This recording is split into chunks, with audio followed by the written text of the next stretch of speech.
Hello, this is Justin Brown from Justin Brown Official, and this channel is devoted to you guys in order to help you in your journey as a music producer. So within this channel we'll look at various different genres of music and how to make beats in those genres, such as hip hop, trap music and house. We'll also look at other genres, so any requests that you have, please leave them in the comments and I will gladly pick them up and make a tutorial for you. So this particular video is aimed at you who want to set up a recording studio or a music studio of some sort in your very own home. So my background is basically I graduated in 2011 with a degree in sound engineering. I obtained a first class honours from the School of Sound Recording, which is based in Manchester, UK. The equipment I use is as follows. So I use a MacBook Pro, which is an i5 MacBook Pro with 8GB of RAM. So generally the more amounts of RAM you have and the higher processing power you have, the better capability you will have to run your software. So I use Logic Pro X, okay, and I can run quite a lot of plugins all at once without any interference.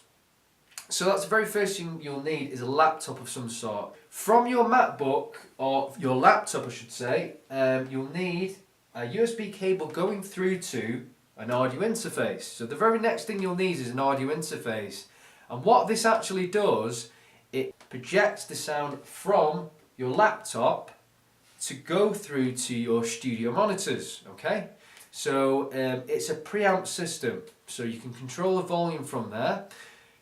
The next thing you'll need after your audio interface is balanced cables. So you'll need 1/4" jack balanced cables, which would come from the actual audio interface, and it would then come through to an XLR pin, which basically goes through into your monitors. So your audio interface should have an XLR input. Some might have two like this one, and you can have more.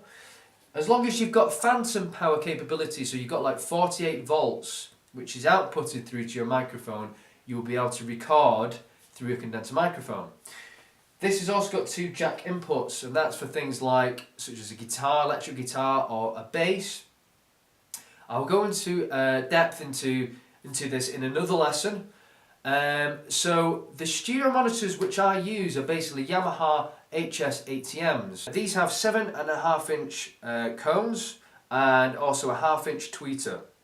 These are really good for replicating sub-frequencies, and it's something that I'd highly recommend. I'll leave a description of other monitors which I would suggest would be equally as good.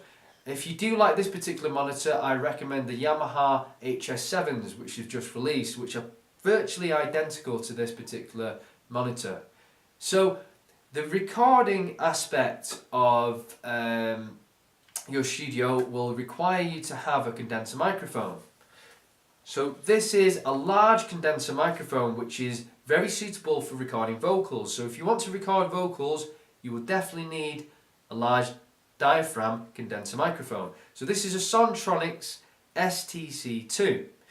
Now this particular microphone, you will also need a stand, and you'll also need a pop shield if you want to record your vocals professionally.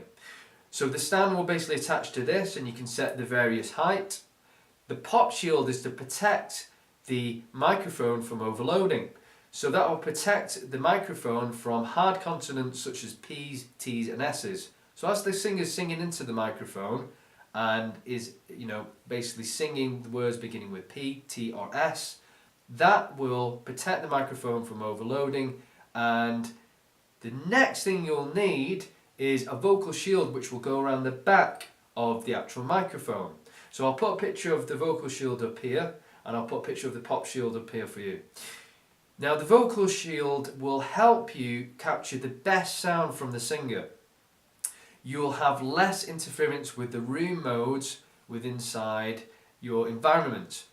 Now I'll do a lesson in regards to acoustic treatment later on. If you're producing electronic music, without a doubt you'll need a MIDI keyboard. Now I've got a Yamaha P-45 keyboard that is a standalone keyboard, which is fantastic for myself because I can use this away from an actual computer and can compose music. It's got a grand piano, it's got grand piano samples basically built in, as well as harpsichord, organ, vibraphone, etc.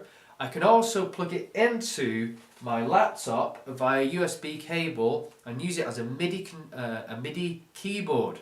Now I'll go into this in more depth in another lesson, and I'll show you how to set it up inside Logic Pro X. So besides a MIDI keyboard, you will also need something like this perhaps. This is an Akai LPD8, which is a MIDI pad and it's a MIDI controller. So this actually fires off samples when you hit the pads. And this is connected through to the laptop again via a USB connection. So I'll list a description of other possibilities, such as maybe the Novation Impulse 49 keyboard or the 61 keyboard, as that integrates a keyboard with MIDI pads as well. So that could be quite useful for some of you guys if you don't want to have a keyboard, a standalone keyboard. I just find that it works really well for me. So I'll just recap over everything again.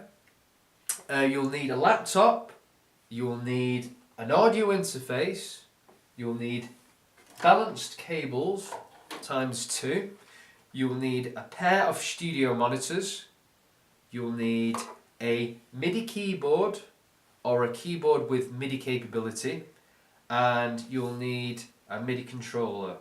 Now you could actually live without the MIDI controller itself and just use the MIDI keyboard. I use this actually for triggering off drums, so I don't actually use this as much as I used to. So you can get away with just a keyboard. It's basically entirely up to you guys how you want to sort of arrange your studio. The next thing, as I said, you'll need is a microphone, which is basically a condenser microphone which connects through to your audio interface, and you'll need a pop shield and also a vocal shield if you want to record your vocals professionally. And as I mentioned, you'll need a stand to connect through to your condenser microphone. So that in a nutshell is everything you'll need. As I said, I will leave a description basically of everything you'll need and suggestions in order for you to set up your own studio. It shouldn't cost a lot of money, and it's something that you can build upon in the coming months. I hope this lesson has been very helpful for you guys. There's going to be a lot more. There's going to be a large content of things which will help you, as I say, produce music from home. And I hope you've enjoyed this. If you have, please subscribe and like the video, and I will see you very soon for more videos. So thanks for watching. Bye bye.